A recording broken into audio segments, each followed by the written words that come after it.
want to get some of this hair off. I think that's looking like a nice color. Yeah.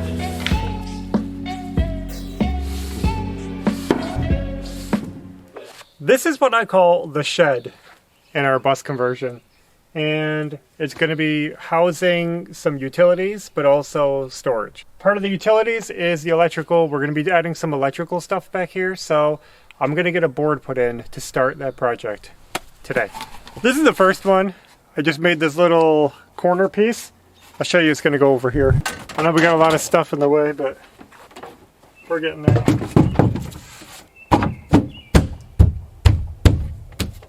Okay, it's going right in there. So now that I got that little one in, I got a bigger one I got to put in. Let's do that one now.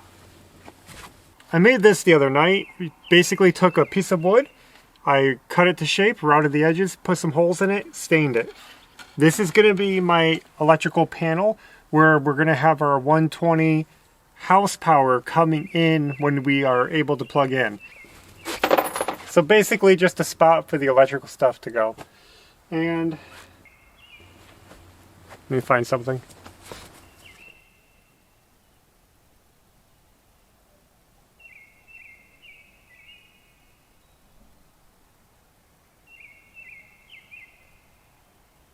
Oh, you're still here.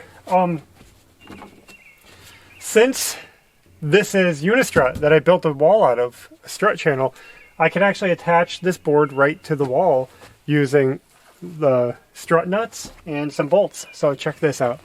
Let me just get these approximate where I want them. These nuts, they're designed for this channel, and you can just pop them in there and turn them.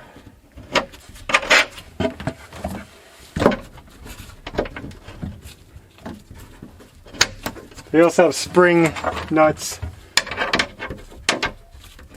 I like the cone nuts. Just gotta get them close. Put a bolt and a washer. I know, this is overkill for this little piece of wood to have 6 big 3/8 inch bolts on it. It's just for looks, really. So I got it where I want it.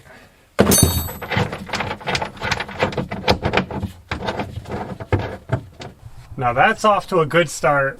Looking pretty awesome.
Hailing.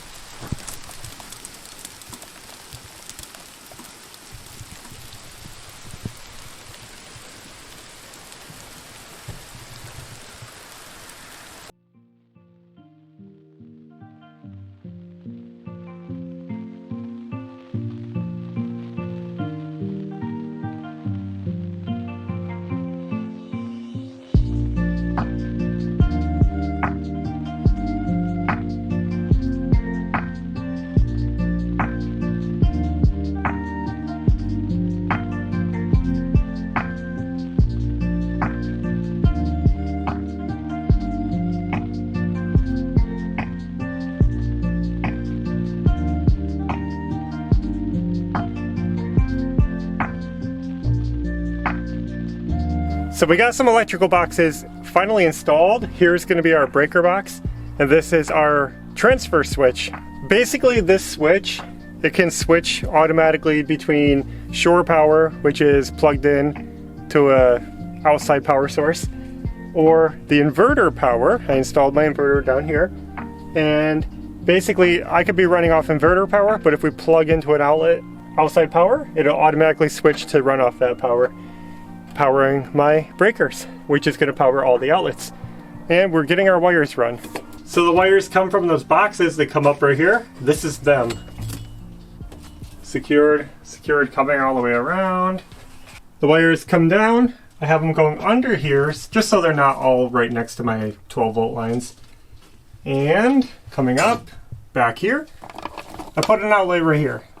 Believe it or not, we're going to be moving that because I changed my plans. But I'm not moving it far, so I'm not worried about that. I'll worry about that later. And the other line, we have run down here to this outlet, which is right here. We cut an outlet hole in our panel, and we're going to have a little outlet right there because it seemed like a good spot.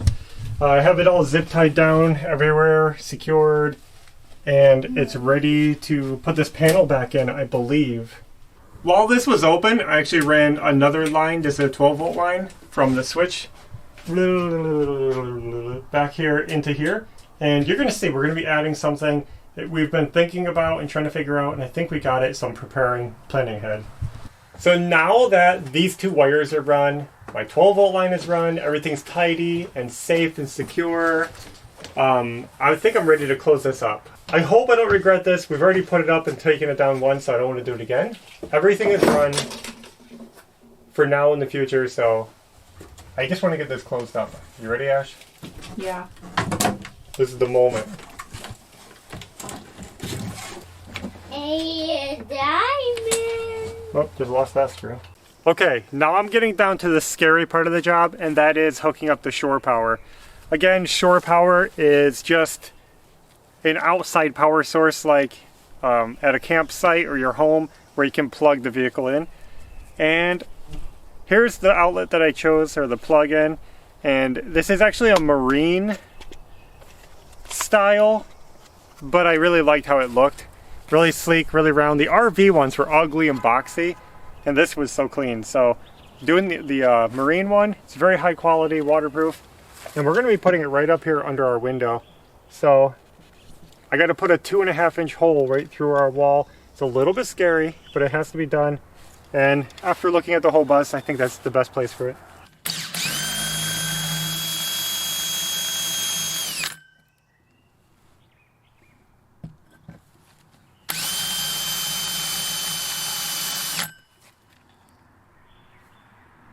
So I'm at a standstill because I started drilling into the side of the bus and I hit metal. There's probably some extra framing under the windows to give it strength. I don't want to drill through that if I can avoid it. So it kind of messed up my whole plan. I'm going to try a new hole down here on the pink. Not as pretty, but it might work.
I got my hole drilled and this time went so much better. Didn't hit any metal except for the outside. and we have a clean hole. Now I had to notch out 3 little spots because my hole was a little small and it was hitting these screws. So I just had to notch it out for those 3 screws. And now it sits perfectly right here.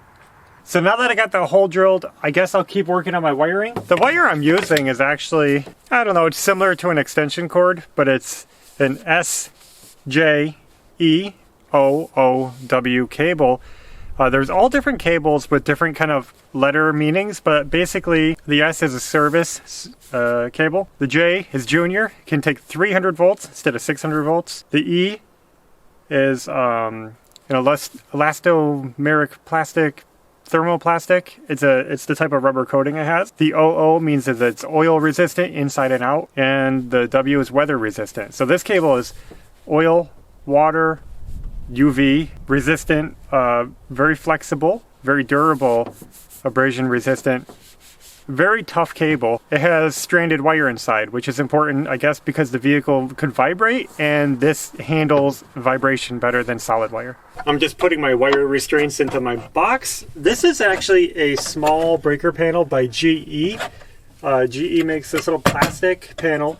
Has actually 4 slots, but it can take 8 circuits. It can take standard breakers or these little half-size breakers, so you can put 8 of those in there. Pretty neat little breaker box. Got that, and hooked it to my transfer switch. These are the wire restraints that I'm using, and they're made for a round wire instead of like the Romex style. And these are called cable glands or cable restraints or wire restraints, whatever you want to call them. Still making progress, a little at a time, tackling this wiring job, and it's coming out really nice. So I'm kind of working in the moment, taking the wires as they come. I've had to make a couple of last minute changes, but it's still coming out good. I'll give you a kind of updated tour right now. You can see we got a lot of that wired up, and it looks confusing. That's because it is. I'll try to explain it later how I'm wiring this. It's a very unique situation. I just put this outlet in, and I'm going to be putting this cover on it. This was just one of those gray aluminum boxes. I painted it black to match everything else I had going on here. So I think that's going to look really sharp.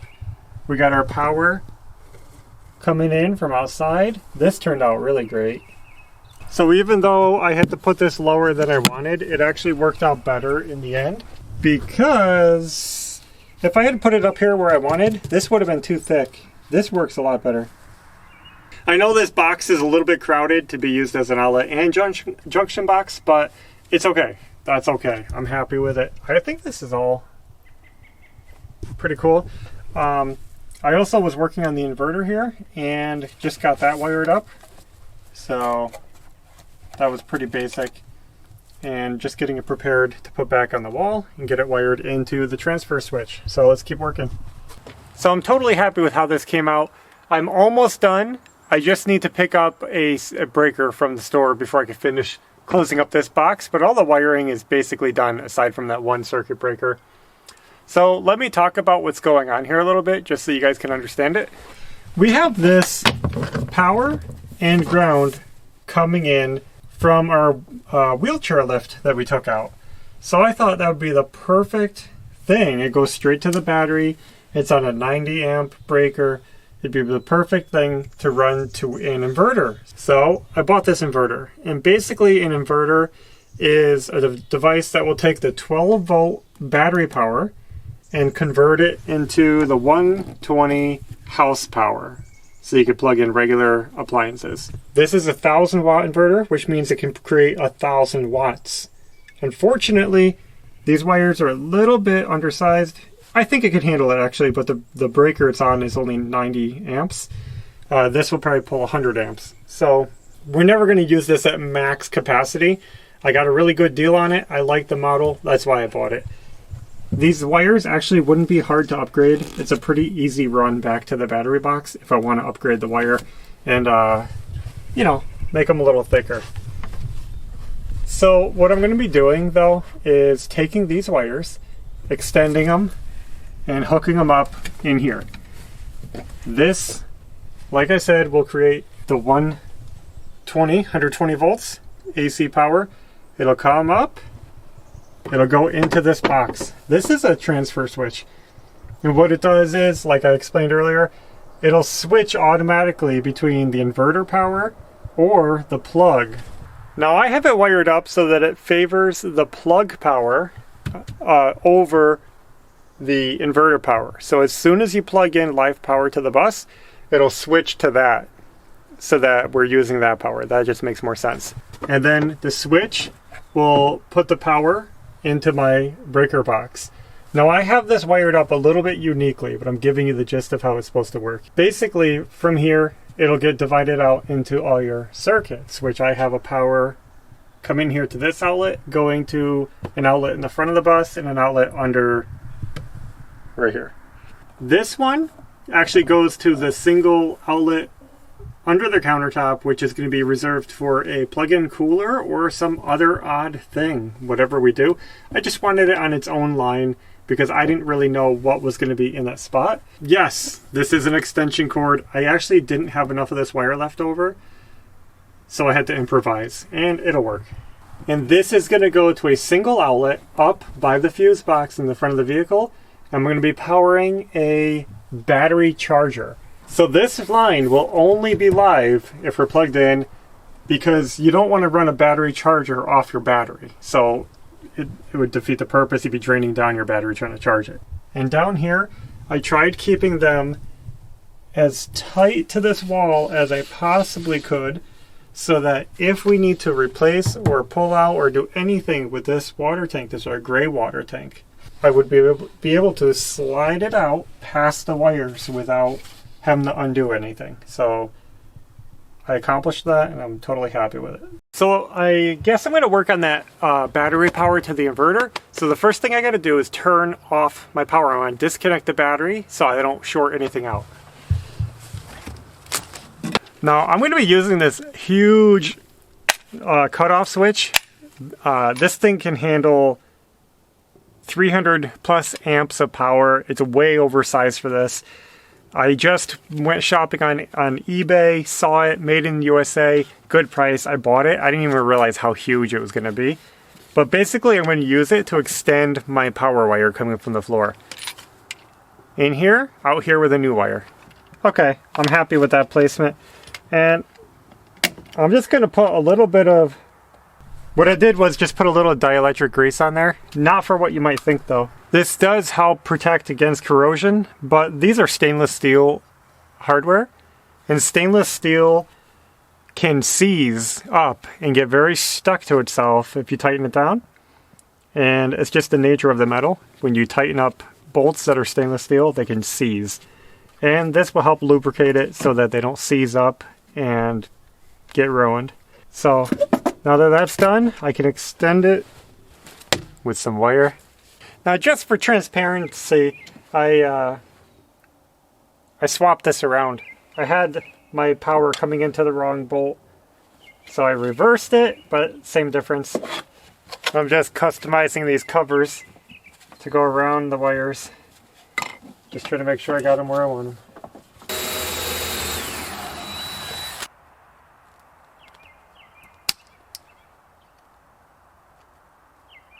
I'm going to use these 2-inch cabinet screws. These are waterproof, water resistant I should say, and they won't corrode, and they're very, very well suited for this.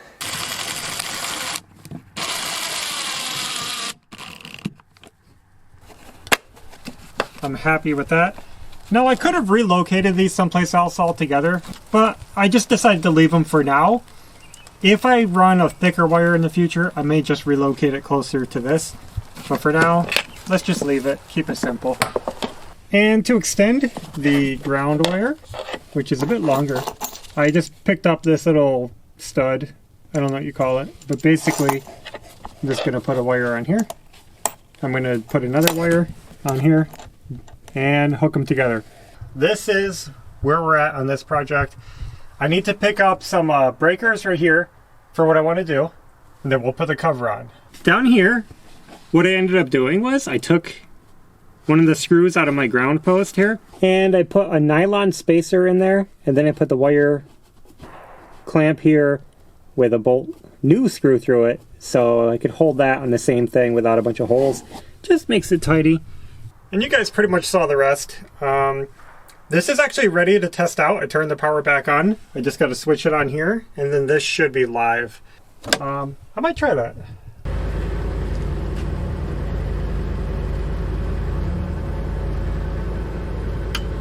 $123 volts on here. That's working, and up here, I don't think I can do it with the camera in my hand, but I'll try. We go chopstick style. Right here, right here. So there it is, 121.5 volts AC. That means we are live and working. That's awesome. We did a great job. Let's go ahead and wire up some of the outlets in here, because I don't have, you can see, oh, you can't see. Right there. I don't have the outlets in. That's why I didn't want to turn any of the breakers on or anything like that. We turned off all the system. Some of you guys might remember these, but I bought these kind of cool little outlets, which are modern double-sided outlets. I got that one. This one, a while back, because I was just experimenting. I wanted to try out a new product, see what they were like, and they were pretty cool. I didn't have a use for them at the time, but now I do. These are the perfect outlets to use in this bus conversion. So I think I'll put one, probably this one right over here, and the other one down here.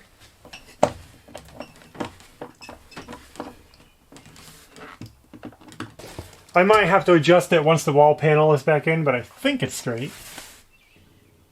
Okay, and this one over here, you might have noticed, this actually goes to the inverter. So this is just another control, same one that's on the inverter, but we can access it from in here.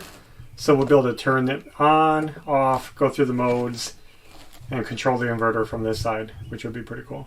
So now that we got that electrical kind of wrapped up in the shed area, we can move to that battery charger. So I'm going to be installing that battery charger up in the front by the fuse box, really close to the power source, basically. So first, I've been working on building a shelf. Here it is. It's just a piece of plywood, painted the bottom, shellacked the top, and I made this little divider on here, black, painted it black like that. So that's what it looks like. So you can see I put a hole in it for an outlet box, and I'm going to be using this one, which is a low profile box. The only problem is I was using a 5/8 inch wood, and this box is only made for 1/2 inch thick walls. So I had to rod out the back. So it'd be 1/2 inch thick. Goes in like that. You can see it just sets into that area perfectly. So this is where the fuse box is, and previously I had put an outlet box right here. I decided to move that and make room for something else, and that's why I put it in my shelf here. So the shelf is going to be going right up here, making use of this space. That's going to be going in there just like that. I know it's not a very finished look, but it's going to serve the purpose when it's all done. Okay, I got it in, and I just want to make a quick note. This is a 20 amp outlet. You see that little T right there? And you should never put a 20 amp outlet on a 15 amp circuit. You just shouldn't. That's made for 20 amp only. I'm only doing that because my local hardware store has a really poor selection, and it was the only black outlet that I could get that had the features I wanted. If I can change that out later, I'll put a 15 amp on there. Let's check out the charger. This is the battery charger that I picked up. This is a converter slash charger. So not only can it charge the battery, but it'll take the 110, convert it to 12 volts for use in the system. So we can use the lights and any other accessories we want, and it'll run off this power while it's charging the batteries.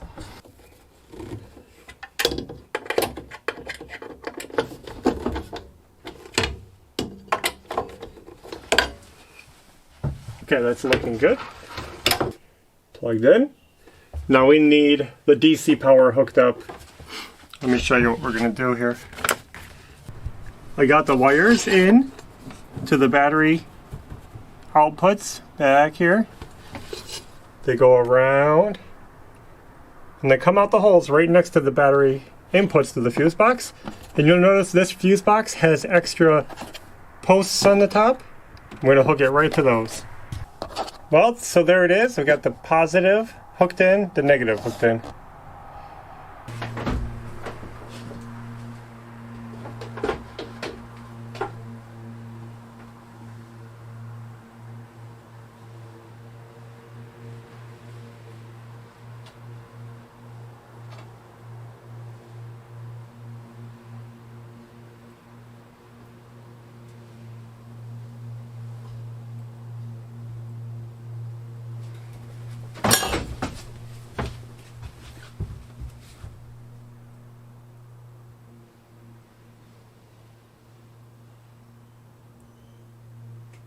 Okay, I just plugged in the charger to test it out to see how it was working, and it looks like it's on.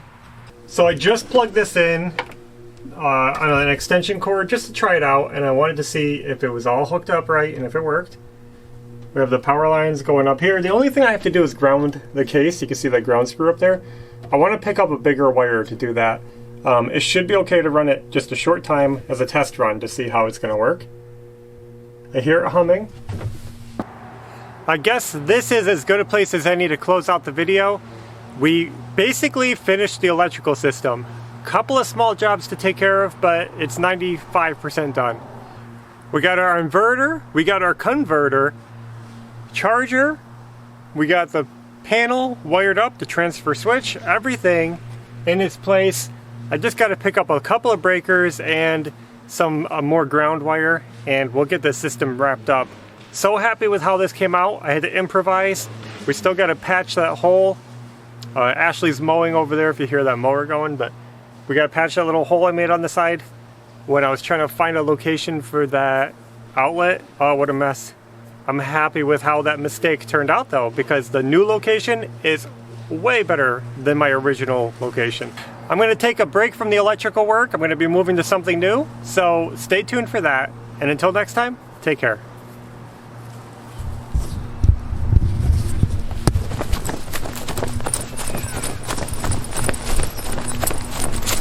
What's wrong? Mommy's in that. This is. Well, hurry, my battery's flashing and Mommy has to say.